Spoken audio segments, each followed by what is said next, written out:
आप देख रहे हैं नकला दर्पण न्यूज, सच्ची और अच्छी खबर। समाजवादी पार्टी के राष्ट्रीय अध्यक्ष अखिलेश यादव ने उनकी चुनौती को स्वीकार कर लिया है और उस चुनौती में लड़ाई आ गई है संविधान बनाम सिंगरों की। ये लड़ाई होती रही है, ये लड़ाई संविधान बनाम सिंगरों की है। मैं आपको एक बात बताना चाहूंगा कि इस देश में एक कथावाचक था, एक कथावाचक के साथ दूसरा भी कथावाचक था। एक कथावाचक का बेटा उसके समाज का जो अपने आप को पूंजीवादी और सामंतवादी करता है, उसका बेटा आयुष बना और वही दूसरे समाज का बेटा भी आयुष बना और दोनों का स्वागत कार्यक्रम चालू हुआ।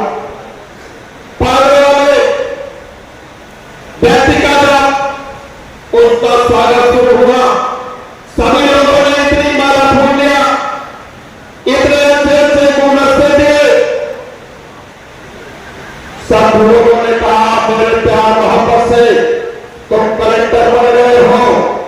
वहीं पर एक कथावाचक जो कथावाचक था, उसका बोलने का नंबर नहीं आ रहा था, भाषण देने का नंबर नहीं आया और जबरदस्ती माइक पर गया ताकि आप लोग सावधान हो जाओ।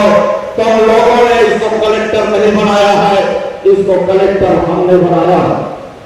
लोग असमंजस में पड़ गए कि कैसे आदमी कलेक्टर बना दिया एक कथावाचक। तो देश दुनिया में बहुत कथावाचक आप लोगों ने अपने मोबाइल में और अपने उन फेसबुकों में देखा होगा कथावाचकों को।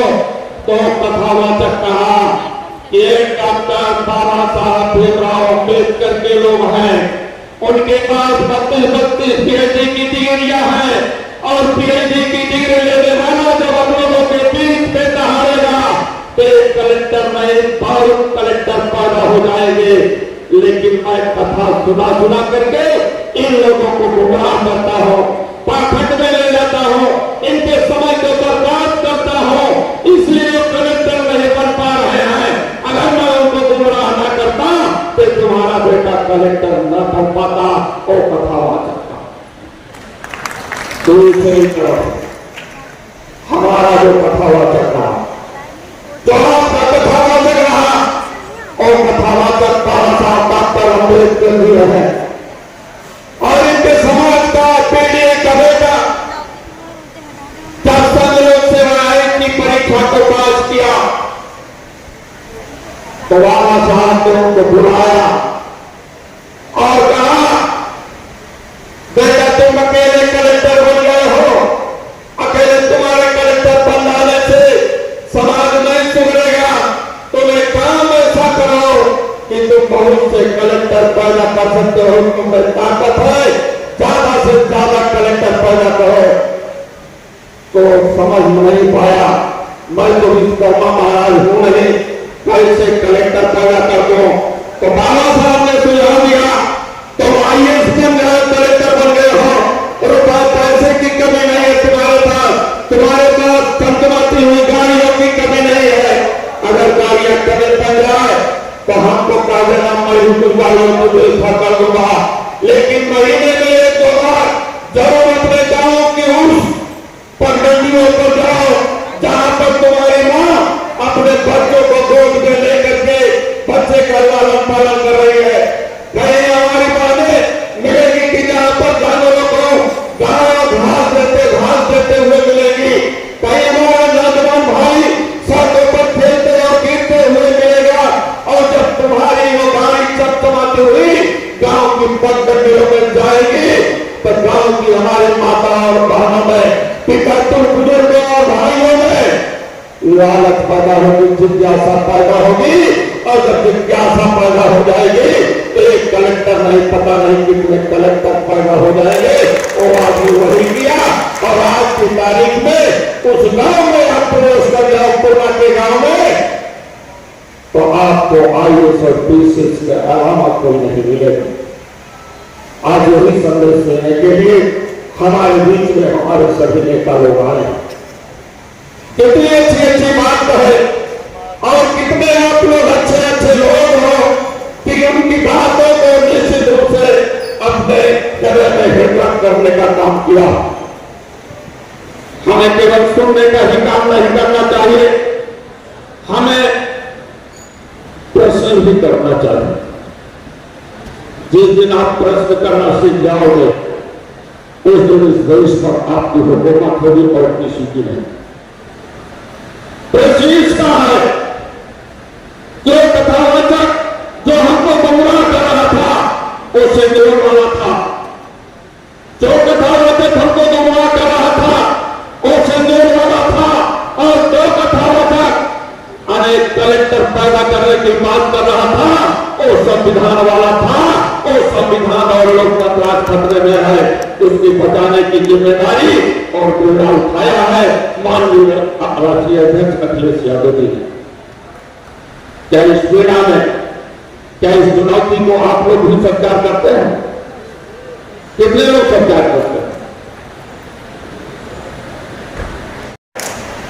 इस समाजवादी पार्टी के साथियों, उठो, इस देश के गरीबों को जगा दो।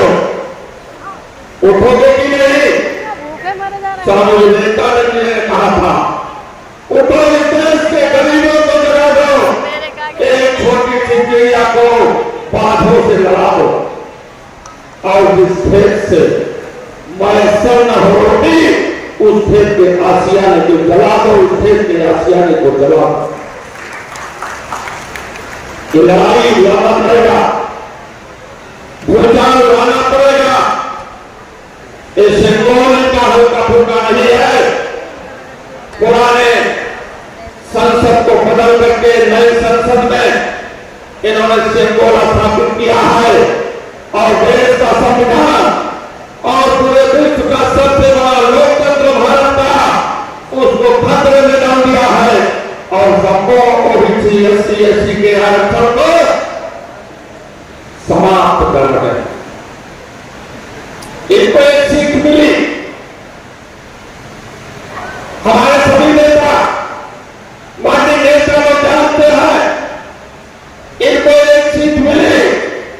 जब आप संविधान को बचाने के लिए अपने लोगों के पास जाया करते थे और इस उत्तर प्रदेश में इंडिया राइज में 43 सीटें जिता दिया तो इनकी कुछ नींद जो है पूरी खराब हुई।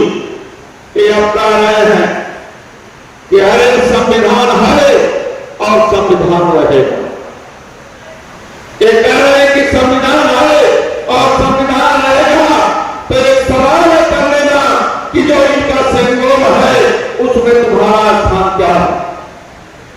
क्या हमारे आपके लिए उस सिंबल में जगह है या इस देश के पूंजीवादी और सामंतवादी लोगों के लिए है? पहुंच लेना इनके सिंबल में। इस देश में ये सिंबल तुम्हारे लिए है या इस देश के कालाबाजारियों के लिए है? इस सिंबल में 18 से 24 घंटे काम करने पर चल जाता। पहुंच लेना से सप्ताह पहले हम अपने साथियों के साथ गए थे हरदोई में, जहां पर 14 साल की बेटी के साथ रेप हुआ, रेप के बाद मर्डर हुआ और मर्डर नहीं हुआ बल्कि उसके आंखें और उसके अस्तर काट दिए गए। इस योगी की सरकार में क्या उनके लिए कोई जगह है? इस सवाल कर लीजिएगा। इसलिए साथियों, आप अपने देश के इस प्रजातंत्र को बचाने के लिए, इसलिए ग्रंथ को बचाने के लिए, भारतीय संविधान के लिए जो माननीय राष्ट्रीय अध्यक्ष ने संविधान स्तंभायुक्त किया है, इसके लिए संकल्पित होकर के जाइएगा और इस बात का समझ दे दीजिएगा कि अब इस देश में संविधान रहेगा। इस देश में संविधान रहेगा। आप लोग सहमत है संविधान बचाने के लिए? बताओ। जो राम बताओ है हो सकता है इस काम को करने में। आपके रास्ते में दिक्कत हो, परेशानी हो, मान्यता निकला उसी संविधान को बचाने के लिए, इस श्यामल पाल को भी वापस करने के लिए कोई आ सकता है।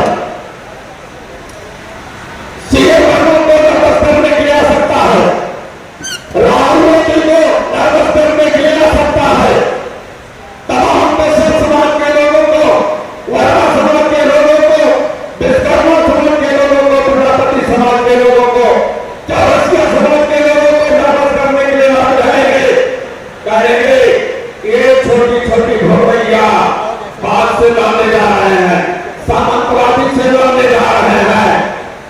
तो एक उदाहरण दे देना, एक बार एक जंगल में आग लगी, दोबारी का समय था, चिलचिलाती हुजूम में जंगल आग से जल रहा था। बड़े बड़े बाल जैसी पक्षियां एक दूसरे की तरफ ताक रही थी और